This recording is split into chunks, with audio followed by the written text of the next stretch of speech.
everyone. Welcome to First Things Show First. Show can't start. I will. Nick Wright is not the best a man can get this morning. No. He is not he's not back better than ever. And all. It was a close call. Our boy Nick Wright is slightly under the weather, but like that far under the weather. But it's okay. Great. It's okay because LeBron knew you were going to have a rough morning, so he had a big night for you, so you would have nothing to worry about, complain about, have issues with. Well, I mean, that's a given. But no, I was under the weather in the morning meeting, but now that I'm here with you guys, here with our fans of the show, I feel wonderful. All right, well. Ignore the voice a little bit, but got his favorite beverage? Yeah, Chris, I choose to believe what he's saying. Hot black coffee. Get Nick Wright going. Let's do it. No Good morning, everybody. So because he's feeling good, we won't start with LeBron. We'll talk about LeBron later. Let's start a little football then. We'll kick off the show with a game that's been circled on Mike Tomlin's calendar since he was 3 years old. And yes, Twitter world, I'm well aware that is impossible, so no need to let me know. Steelers and Patriots, Pittsburgh currently leading the AFC at 11-2 with New England right behind him at 10-3. Lots of hype. Lots of storylines, and lest we forget, this could determine home field advantage throughout the postseason. Here's Mike Tomlin on the hype surrounding Sunday's big showdown. I love it. You know, it's good to be in big games. It's better to be in big games than ones that nobody's watching. You know, we better be appreciative of this spot and not resist it in any way, but embrace it, because this is what we've been fighting for since March. You know, to be in these type games against these type people, why would you fight that? It's an awesome thing. The thing about Mike Tomlin is you could pretty much just sit and listen to him for like minutes and minutes and minutes and on end and walk out of that press conference as hyped up as those players probably are. Jenna, that's how, before we get into it, I mean, that's kind of how he got his job. If people remember, Mike Tomlin, no one thought that was a Rooney Rule interview when they thought they were going to hire Ken Wisenhunt. Yes. That's who Ben Roethlisberger wanted them to hire. He was very young at the time.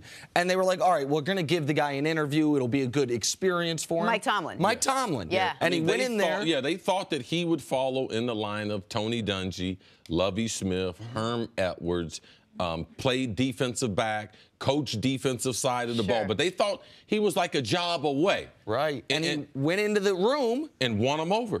With speeches like these impassioned, like hyped up, I'm a coach, but I'm also kind of a player. Like, I feel like I'm in the trenches with you. You love that kind of attitude, and you love that at the helm. Okay, so this is a big game with these two teams who really need, really want, really must have this win. CC, I'll start with you. Which team has the edge on Sunday? It's really hard when you look at these teams, and I'm really trying to look. And when you have the video of Mike Tomlin that leads into the question, who has the edge? I give it to the guy who didn't say nothing, and that's Bill Belichick. And the reason why, they've matched up against Pittsburgh well. They figured out Pittsburgh defensively. Pittsburgh hadn't been able to get to Tom Brady, the reason why Tom Brady's been so successful. Now, I believe this could be a special Pittsburgh Steelers team.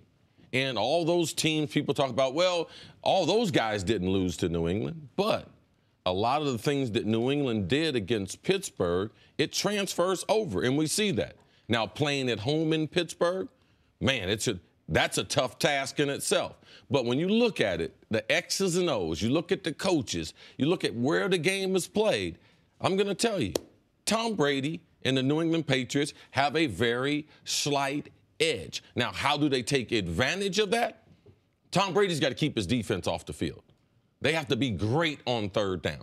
They have to be tremendous in their special teams as far as field position. They got to punt and be able to put Pittsburgh in a situation where they have to go 80, 85 yards and try to methodically beat them that way. But from an edge standpoint, as we start looking at this matchup that's not going to be played until Sunday, I would say at the beginning, the early analysis in. Now, I need to talk to a few more researchers and everything like that. What about your sources? I got my source. My source is coming on Friday. Okay. So, but I'm going to say right now, because of the success that Belichick and Brady have had against Pittsburgh in the head-to-head and also in Pittsburgh, I would give a slight edge to the Patriots as we start looking at this huge matchup. All right. Sometimes football is more simple than we give it credit for.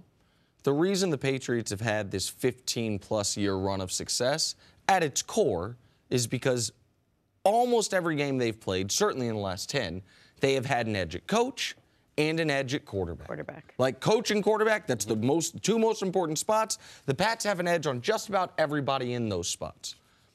Against Pittsburgh, I would argue that coach-quarterback edge is the smallest compared to, I'd say, the second best coach-quarterback combo in the league behind Belichick and Brady is Tomlin and Big Ben. Maybe Sean Payton and Drew Brees would argue, but that's your list where you have top 5 quarterback, top 5 coach. So I would say you'd have to put McCarthy and Aaron Rodgers in there because Aaron's so good. Right. You might not have the coach in the same Aaron class. Brings the grades up. Yes. Fair enough. So that edge for the Pats is mitigated, at least somewhat, in this particular matchup. So then you look to the other 52 guys. And this is why I've been high on the Steelers all year. This is why, to answer the question, I think the Steelers have the edge. The Steelers have 3 wide receivers who would be the best wide receiver on the New England Patriots. Obviously, the Steelers have the best running back in the matchup. The Steelers have, I think, there are 2 different guys on the Steelers' defensive line who would be the best defensive linemen on the Patriots. The Steelers would have the 2 best offensive linemen. That talent edge for Pittsburgh, to me, is so drastic that if you can mitigate the coach and quarterback advantage and you add the home field advantage, and you know this for Pittsburgh, if they win this game, they are the 1 seed. If they win this game, they are only competing with Jacksonville for the 1 seed. After this, the Pats would be eliminated from it, and Pittsburgh would only have to win 1 more game when they have a game against Houston and Cleveland left. Like, this is what they're playing for, to have home field advantage, go through Heinz Field. And so I think the Steelers are the more talented team. I think they're the team playing better right now. I think they have a team whose quarterback is playing as well, if not better, than Brady the last month. So I like the Steelers in this one. A couple years ago, all the time this happens, but a couple years ago I was asked if it was 1 game being played, you could put 1 quarterback out there. Not how he's been playing. Who cares how he's been playing? Who cares what his past or his future would be? 1 guy to win 1 game. I always said Brett Favre. Maybe he doesn't play with consistency every play, but if you have a guy that's going to go out there and win a game for you, it's going to be Brett Favre. So when I look at these 2 teams, I still think, despite last week's loss, that the Patriots are the more consistent team. They are slow, they are methodical, they go out every week, they follow a game plan, not too high, not too low, and they do their thing, last week excluded. But if it's 1 game, 1 team, and it's 2 teams fighting head-to-head, I just think that the Steelers right now are the more explosive, exciting team. You talk about 3 wide receivers, that could be #1 for New England. New England just hired, when we're going to talk about it, signed a guy who got cut by the worst team in the league in Kenny Britt. Yes. So, I mean, you're looking at 2 very different teams right now who are actually playing similar, but one, yes, has that slow and methodical consistency. The other one right now just feels a little more methodical, a little more explosive. What do you think about that? All those things are very, very accurate. But in those 60 minutes, in those white lines, I remember Super Bowl 51, breaking that game down, position by position. Atlanta had a couple receivers that would have been the best receiver. That's true. That's a good point. Pittsburgh. Atlanta had a couple running backs that could be stars on New England. Yeah. So it's not as if I haven't heard this before. But it speaks to New England's got to be more consistent because they are less talented. But their system has proved out to be tried and true. I mean, they were on pace for an NFL record road victories consecutive streak. You don't do that unless you're really talented. This is one thing that the players in New England, they're less talented than Pittsburgh and some other teams. But the players in New England get upset because they never get credit for having good football players. You know who always gets credit? Tom and the coach. You never talk about, the defensive secondary, which has improved since the beginning of the season. Now, they don't have great linebackers. They don't have great rush people, but they have a system. Their special teams is second to none. It will play a role in this game. So those are the things that I like to depend on. Yes, this season it tells one story, but when you've been as dominant as New England has been over Pittsburgh, over Ben Roethlisberger, those are the things that I would like to rest, to believe that they're more predictable to happen again this Sunday. One other note, one thing, CC, that you pay more attention to than I think just about anybody who does what we do is the weather and the injury report. People, we acknowledge the weather, we acknowledge the injury report. You drill down on that. Yes. And talk about the importance of it. And we saw, by the way. I know it affects play calling. I know it affects the skilled guys. I know how it affected me. Jenna, you'll appreciate this. The less body fat you have, the colder you get. Just like you in the studio. I know, always. Oh, because you got definitely the lowest body fat on the show. Easily. Bless you. I mean, Bless that's. you. But so when you get to the skilled guys, yeah, big guys, they love the cold weather.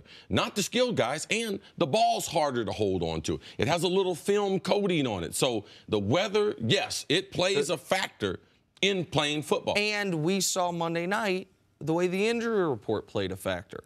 Marcus Cannon was out.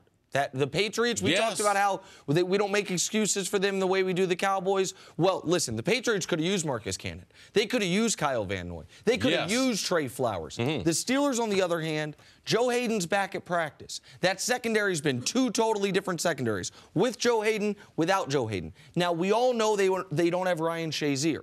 But aside from that, and that's a big but, I totally understand that, this is one of the healthier teams in the league right now.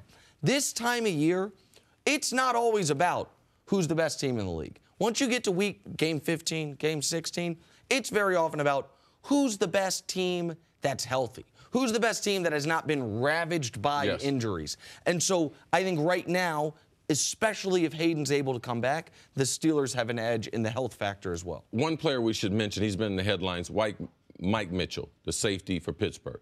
They need to play a physical style. They also have to guard Gronk. I believe that he will play a huge role in how the game plays out. Just his role inside the box against Gronk and the physicality, I believe it will be part of the story.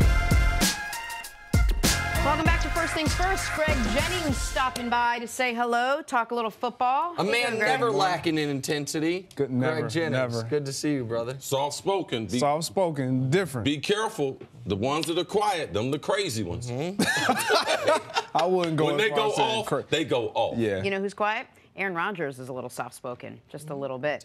After missing 7 games with a broken collarbone, Aaron Rodgers will reportedly start Sunday against the Panthers. He posted this picture on Instagram saying, quote, "It's been a long road from that day to this, but I'm happy to say I've been medically cleared to return. Thanks for all the love, support, prayers, and well wishes over the past 8 weeks. And a big thank you to Dr. McKenzie and our incredible training staff.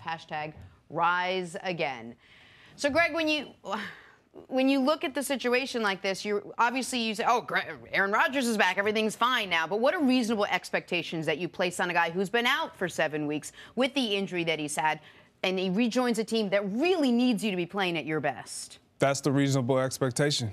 I need you at your best right now. That's the reasonable expectation? This is Aaron Rodgers. I'm not, if this was any other player and they were coming back off injury, the expectation would be, if you step on that field, I'm getting what I've always gotten. Yeah, there is no curve on the grade. Absolutely not. And so for me, they're in a position where they cannot lose. They can't drop one. They have to play their best football right now, whether Aaron Rodgers is on the first game back, second or third. We need his best right now, and I think we'll get that. When you look at the struggles that they've had, specifically offensively, they haven't been able to do anything throughout the air. He's going to solve that problem immediately. Yes. His chemistry, I don't think that'll be an issue at all. His timing, possibly, but the chemistry he has with those guys on the outside, Jordy Nelson, Devontae Adams, Randall Cobb, it's not only on the field. When you have a relationship, when you have a rapport, you see body language, you watch how they run routes. You don't forget those things. It's just a matter of that timing that they have to get back on the practice field, which they'll do all week this week, and then have that actual game time experience. My concern for Aaron Rodgers and his level of play is not that. It's, will they be able to protect him when he extends the play? And will he get rid of the ball when he extends the play? Because he can't take unnecessary hits. But as far as what my expectations are, I need you to get us there. Quickly, does the game plan change at all? Do you say, hey, just put it in his ear, maybe try not to take too many unnecessary chances? Or do you say just go out and play your game? He's smart enough to know that. He has to go out there and play his game. I think everyone in that organization, in that locker room, understands the importance of having him back, the importance of keeping him healthy, none more than he. And so he's smart enough to understand when to hold on to the ball, when to get rid of it. But I will say it again. I need that greatness right away. I don't care if he didn't practice once this week. When he steps on that field on Sunday, I expect Aaron Rodgers to be there. So here's the, I guess, the bright side of analyzing this. We've got a really good comparison on what to expect. Aaron Rodgers, 4 years ago, when he missed 7 weeks with a broken collarbone, came back. The situation for the Packers was this. Oh, it's week 17, you have to win to make the playoffs. Hey, Aaron, go get us in the playoffs. And what we saw in that game was 90% of what we typically see from Aaron Rodgers. Total brilliance. He averaged over 8 yards a pass. He completed almost 2/3 of his passes, threw for over 300 yards, couple touchdowns in that must-win game. Had an amazing play, if you remember, at the end of the game near midfield, avoided the rush, made the play of the game to help get them in position for the winning touchdown. The one, but that was non-typical Aaron Rodgers was only the second time all season he had multiple interceptions in a game. So where you saw rust was not on his ability to make great throws, was not on his ability to lead his team up and down the field. Where you saw a little bit of, oh, he's been gone a couple months, was on the same page as his receivers, in sync the way you typically are. Because one of the marks of Aaron Rodgers' true greatness is not just the Hail Marys, is not being able to make every throw. He takes care of the football as well as any great quarterback we've ever seen. So I looked at that Bears game as a good indicator on what we could see in this Panthers game, which is Rodgers probably going to be out there and be able to throw for a bunch of yards, maybe have a slightly higher likelihood for mistakes than a typical Aaron Rodgers game. There would be another group that would argue the reason why he made those mistakes because, as you said, they were in a must-win situation. When you're in a must-win situation, you're not in a regular season game. You have to try to force the ball into traffic. You have to try to make big plays. But what are my expectations from him? This is tough to do, all right? He had surgery on a broken collarbone. Now, the Packers and Aaron Rodgers decided to take a more aggressive approach, all right? He's got 13 screws in his right shoulder and 2 plates, all right? That's the most aggressive approach anyone's taken to this injury. Now, it helps the injury heal faster. So yesterday when he got the CT scan, now they say, oh, the bone is healed. Yeah, that means with a broken bone, that means the bone is 80% healed. A doctor, an NFL doctor, will allow you on the field. So his shoulder's 80% healed. So what's reasonable expectation? I mean, he's still human. He can't get hit. Like, he cannot get hit and land on his throwing. His last collarbone surgery, or he didn't have surgery, it was his left. So even if he took a blow, it didn't affect his throwing motion. So for me, I want to watch his accuracy early in the game. Also, if the play's extended outside the pocket or he's running, I'm watching Aaron Rodgers to see if his instincts are exactly like they were before. Because Aaron, he takes a lot of chances. He'll act like he's going out of bounds. He'll turn it upfield. He'll run sometimes when you don't expect him to. So for me, those are the things that I'm really going to watch. Now, you can't duplicate the speed that Carolina and their defense that they're going to have at 1 o'clock on Sunday. So that right there, expectations, we expect him to be great because he has been. And this is not the NBA. Kawhi Leonard, he came back from injury last night. Oh, we're playing 15 minutes, 16. No, in the NFL, you're going in the game until you get hurt again. That's the way we come back from injury. You're going to play as long as you can and play as good as you can. So these are the things that I'm watching. Expectations, I'm not even going to say that, but when the plays are extended and how many times Carolina can contact Aaron Rodgers. Well, Greg, I mean, sure, theoretically, Aaron Rodgers is going to go in and win the game. And theoretically, you're not going to change the game plan because it's Aaron Rodgers and he's done this before and he knows how to do it. But is there a small part of you that's going to say, Aaron Rodgers, you do as much as you can, but we're going to maybe lean a little bit more on the running game or a few other options that we have that maybe we wouldn't have need to go to 7 weeks ago that now we might do that? Of course. They've established a running game. They have a running game now. Absolutely. With some young studs at running back. And so I think you have that to lean on. And so you can kind of slowly progress him into, but he's not. You have to understand, this is the most. Explain who Aaron Rodgers is. This is one of the most resilient guys. This is a guy who got booed after Brett Favre decided to retire, and he jumped into the helm, and he performed like no one thought. No one had the expectations for him to do what he did.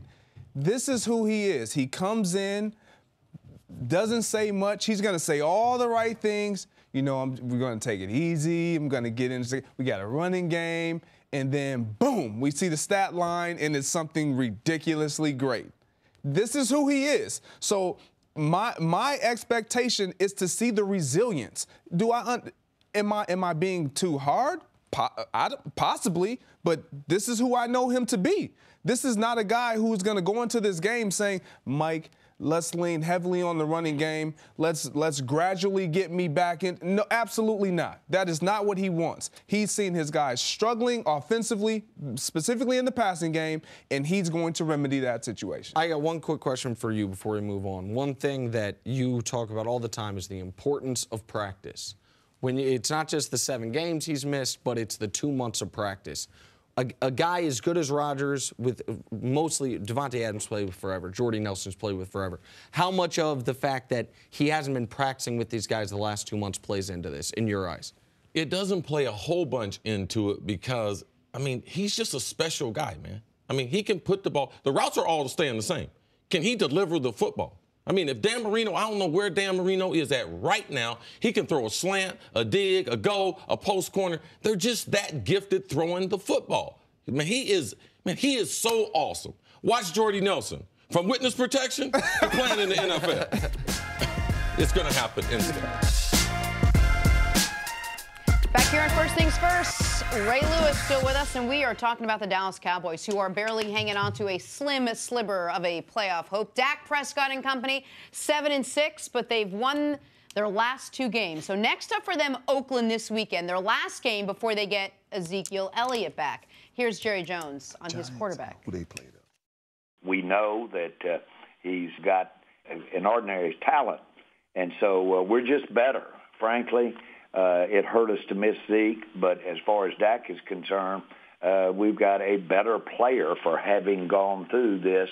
I don't recommend it for the Cowboys, of course, but we've got a better player. We've got a better future because he's gone through this period of time without Zeke. Something I'd like to sign up for. Wouldn't recommend that, Ray. CC loves that quarterback. Impression. We saw something in him. We got a better quarterback, Ray. Now, don't recommend that for me or Cowboy fans, but what? He got better. Bravo. I like it. Oh, CC. Hey, Ray, let's talk about Dak Prescott. What have you learned about him since watching him without Zeke next to him running that ball? You know, if you paid attention to Dak when he was in college, this is the Dak we saw in college. Play football. You know, a lot of times you bring guys in and you make them what we call robots, right? To where, hey, the ball needs to go here. Yes. And one read and get rid of the ball. Nah. Use what you did to come from Mississippi State, to do what you did last year without Zeke, and say, go complete passes to Dez Bryant. Go find open people with Jason Witten.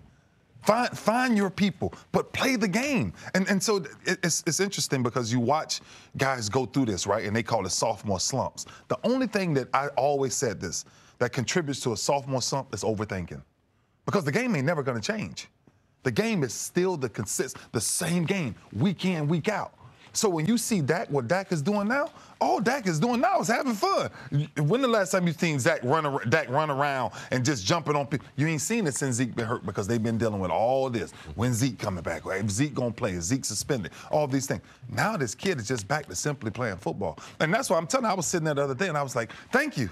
Like, oh my gosh, you're listening to so many people talk about this kid, but if he just gets back to playing football, then the Dallas Cowboys has a real chance. Is he a good quarterback? He's always been a good quarterback. It's just he has to be situationally put in the right system. Right? And most quarterbacks do. If you take young quarterbacks, and I watch many of them come through Baltimore, but if you take these young quarterbacks, the one thing that you always see missing is they never get what we call first starter reps. Starter reps are totally different than backup reps, right? And I used to always tell people, whoever the backup was 9 times out of 10 going against the #1 defense in football. So, Ray, yeah. I have a question for you. Yeah. When you came into the NFL, Baltimore played a certain style defense, right? Yeah. And at one point, through a defensive coordinator, through something, you guys decided to try a 34 or something, didn't you, right? Yeah, later, yeah. Yeah, later. And then, but people then questioned Ray Lewis. Man, Ray Lewis can only play unless he got defensive tackles, unless he got good corners. This is the things they do to good players. Right. When you don't have other good players around, like we're all subject to a system. But we're definitely all subject to the talent around us. Yeah. So if Jerry would have said, you know something, Nick, what you brought up, man, we need some more playmakers. And yeah, it is nice to see people go through struggles and everything. We as a show, you have little things you work out, you get the reps. Yes, it's nice to see, but you know how I learn better? I learn better with success than I do failure.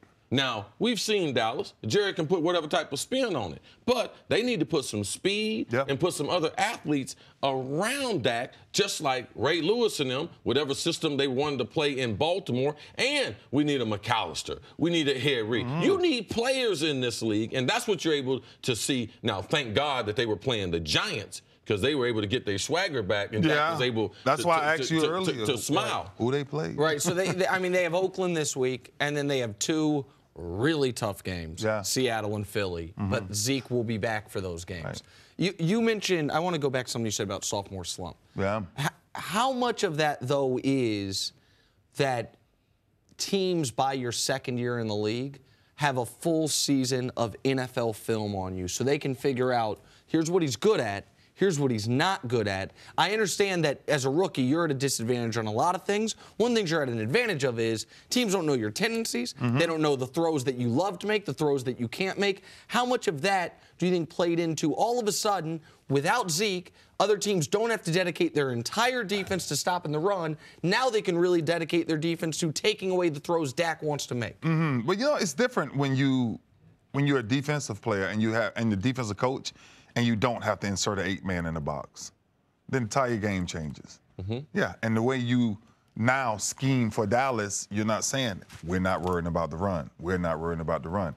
So now it's a wide open game, right? And so when you see the way Dak is adjusting to it and what they did, and we have to be very careful here because it was the Giants, right? And I'm just saying, so these next few weeks, will be very telling. We will find out what's really going on with the Cowboys and Dak Prescott. Hey, what a night for LeBron James. 25 points, 17 assists, 7 rebounds. He only missed 2 shots. 2 shots. Nick has some stat about that, which I'm sure he can explain in a minute. But first, here's Kyle Korver talking about LeBron's night. It's like I've run out of ways to explain his greatness. You know, I mean, he's just amazing. He makes all of us better than we really are. He has an ability to feel the game, and he can do whatever the game is called for him. You know, whether that's him needing to score, and get down in the post, knock down threes, and he's just kind of finding the whole thing right now, and he's playing really good basketball. All right, Nick, explain to us, which you've done before, but we keep seeing it, how LeBron James is still this incredible in year 15. I almost think is the wrong word, because that implies he's maintained a level of excellence. I don't think that's the case. I think the single best season of basketball LeBron James has ever played is the one we are witnessing right now. He's above his career average in points, second highest in his career rebounds, highest in his career assists per game, highest field goal percentage, highest three-point percentage. So I think in year 15, the discussion was when LeBron went to Cleveland, when he came back to Cleveland, I should say, did Miami get the best of LeBron James's years? And the general feeling was, well, yeah, probably. They got years 8 through 11, the absolute prime of a guy's career, that he was going to slowly tick down. And after year 1, by the way, that's what it looked like. Looked like, oh, okay, he did tick down a little bit.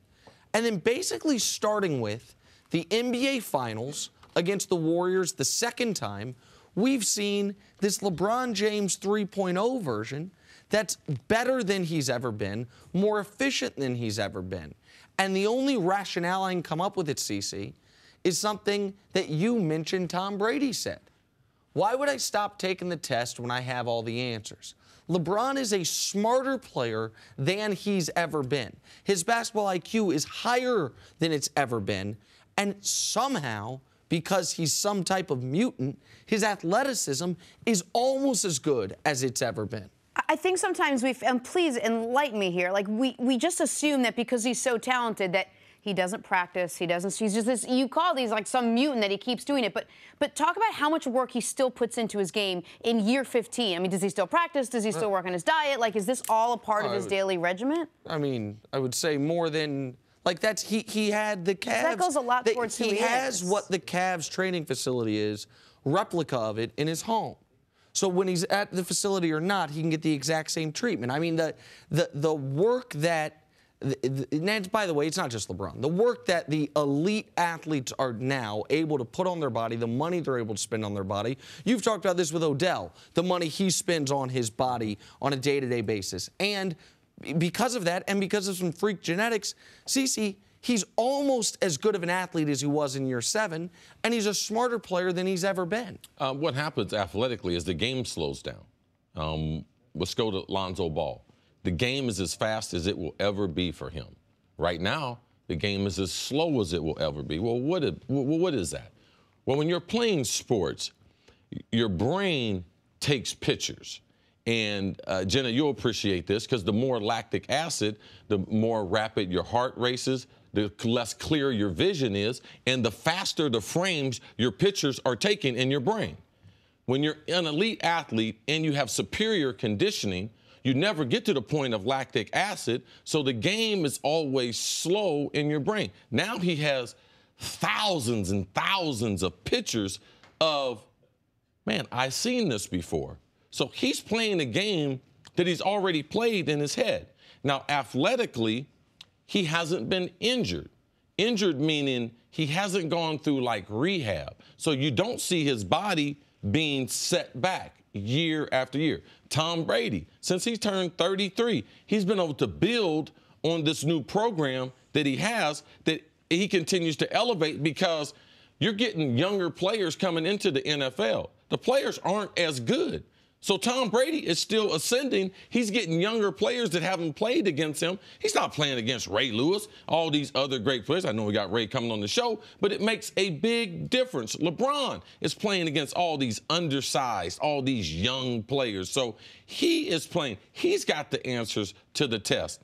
For us to think that we know what he's going through, we don't. We're trying to make sense of it for normal people. LeBron, the game has slowed down to him almost to a walk. His athletic ability, he's still able to play the way he was 5 to 7 years ago. Have we seen anyone else do this? No, this is the first time. So what happened last night, Jenna? It was our first time seeing it. What's going to happen 2 nights from now? It's going to be our first time seeing it. So people trying to explain that they actually know what's going on, they're just making up stuff, Jenna, because we've never seen it before. We've never experienced it before. All I can just give you is how an athlete thinks, how his body, what's the difference between the good athletes and the great ones, how long they stay in their prime. LeBron is in rarefied air that we haven't seen. Brady's in rarefied air that we haven't seen. We have to enjoy it and try to do our best to explain to fans that what we're seeing is very, very rare. CeCe, you mentioned the prime. Like,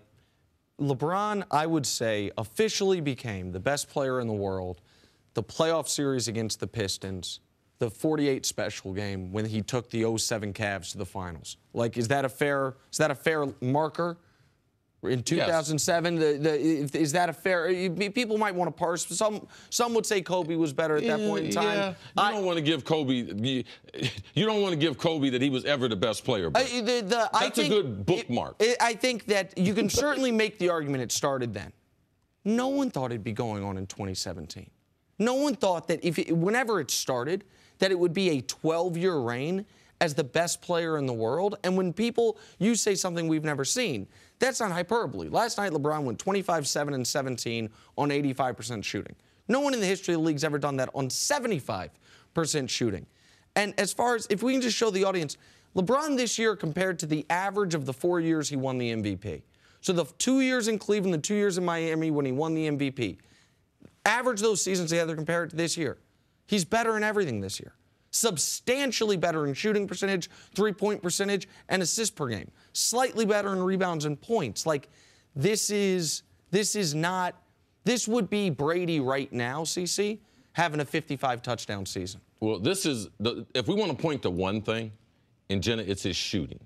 His ability to be comfortable to shoot any shot. Last night, he shot a runner, left-handed, about 10 feet, left-handed, just because. Now, you can only shoot that shot if you have superior confidence. The fadeaway he shot on the baseline. His ability to extend the game to the three-point line now is stronger than ever. So now the court is open because you have to defend him. If you keep going underneath the screens on the pick and roll, he keeps shooting the three, shooting it at an all-time high. So now his ability to be able to get to the bucket because of his shooting and also his dribbling, I believe it's best it's ever been in his career. Sticking with the entire Big Baller brand in the Big Apple last night, all the balls were in attendance to watch. LaMelo, LiAngelo, LeVar. And not a bad night for Lonzo. 17 points, 8 rebounds, 6 assists, but wasn't enough as the Lakers fell to the Knicks 113-109 in overtime. Lonzo and coach Luke Walton spoke after the game. It was a lot of fun. You heard the crowd, the whole game. Just the whole, demeanor in the gym is just crazy. It's my first time playing here.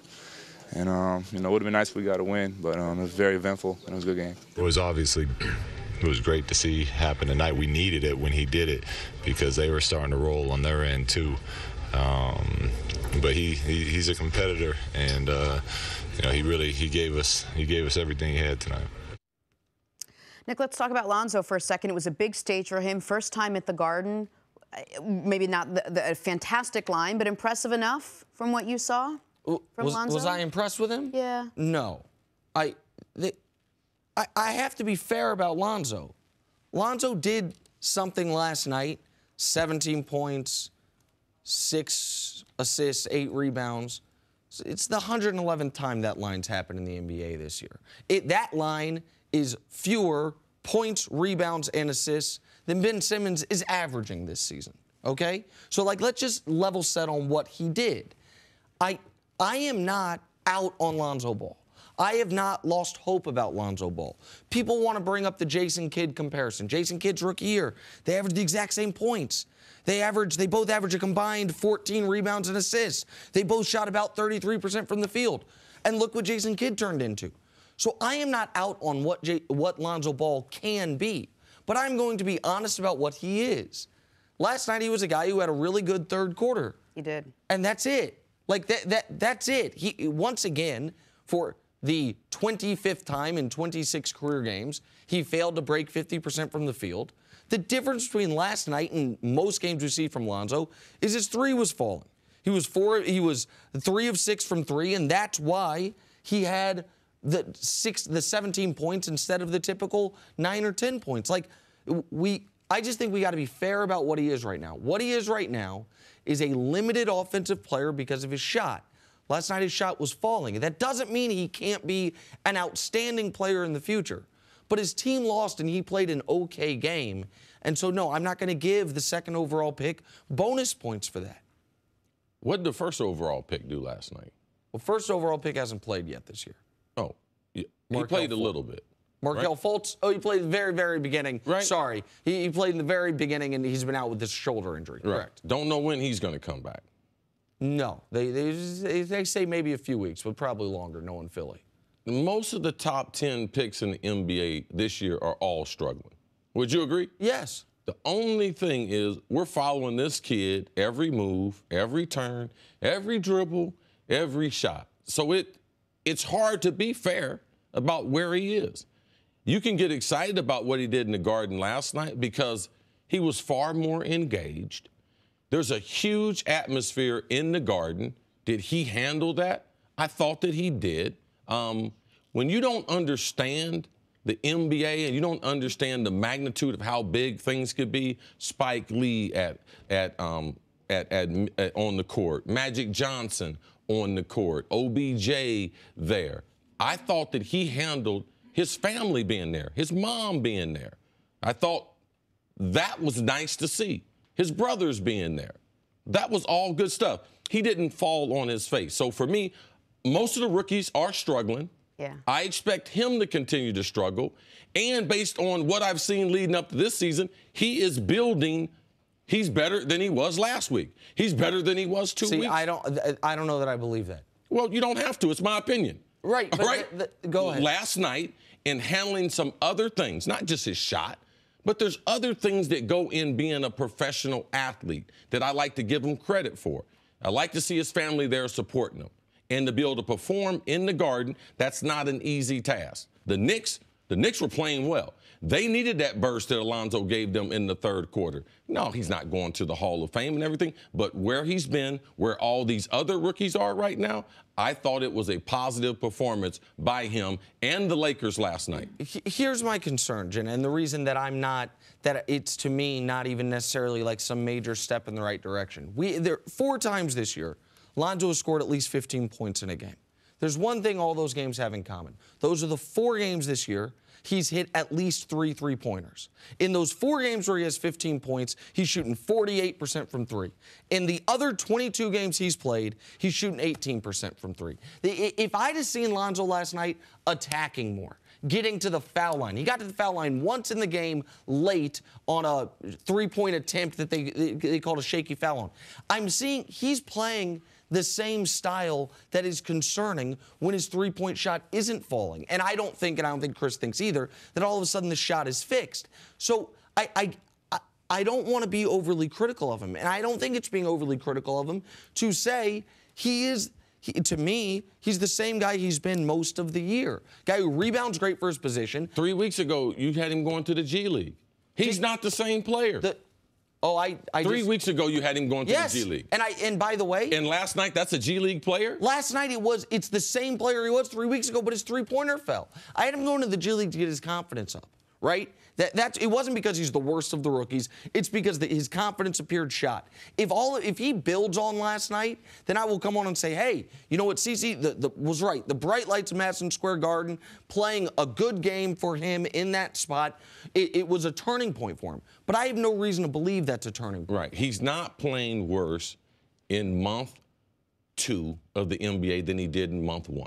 All right? What you want to see with young players is when they get exposed to the speed and the tempo of the game, how do they adjust? He is getting better. He's not a finished product. But to be fair, if we're going to analyze every game every other night, let's just be fair. He's gotten better than what he used to be. But also, a lot of that is on us. So, take a look at these 2 markets. You have your New York and you have your LA. 2 biggest markets, right? Arguably in the league, they are, easily. Definitely. The Lakers' #1 pick was Lonzo Ball. The Knicks took at number 8 Frank Ntilikina, right? Mm-hmm. So this guy Frank is playing and living in the New York spot like every single night. Never hear anything about him. I mean, he's not fantastic, not putting up amazing numbers. He was only taking 6 spots lower than Lonzo Ball. But because we are so zone focused, like laser focused on every move this kid makes, I think to his detriment that we are setting him up for this constant disappointment. This line is not great. This line is not great. But it's not just the dad. When the dad says what he said, when Magic says we're going to hang his rafters one day, and when you play for the Lakers, you're right, New York's a bigger media market. The Lakers are the most important team in the NBA. Period, point blank. History-wise, they're the most important team. This is part and parcel with what you got. And so, I'm not killing the guy. The improvement CC is seeing on a month-to-month basis is not what I've seen. But maybe we'll see how he is in month 3. He was not a G League player last night. Okay, well, we can talk more about the G League thing later, but that was about confidence, not level of play. Thank you for listening to the First Things First podcast. Remember, leave us a review and tell us what you think. Subscribe to the podcast on Apple Podcasts can catch us on FS1 Monday through Friday, 6:30 a.m. Eastern. For Cris Carter and Nick Wright, I'm Jenna Wolfe. So long, everybody.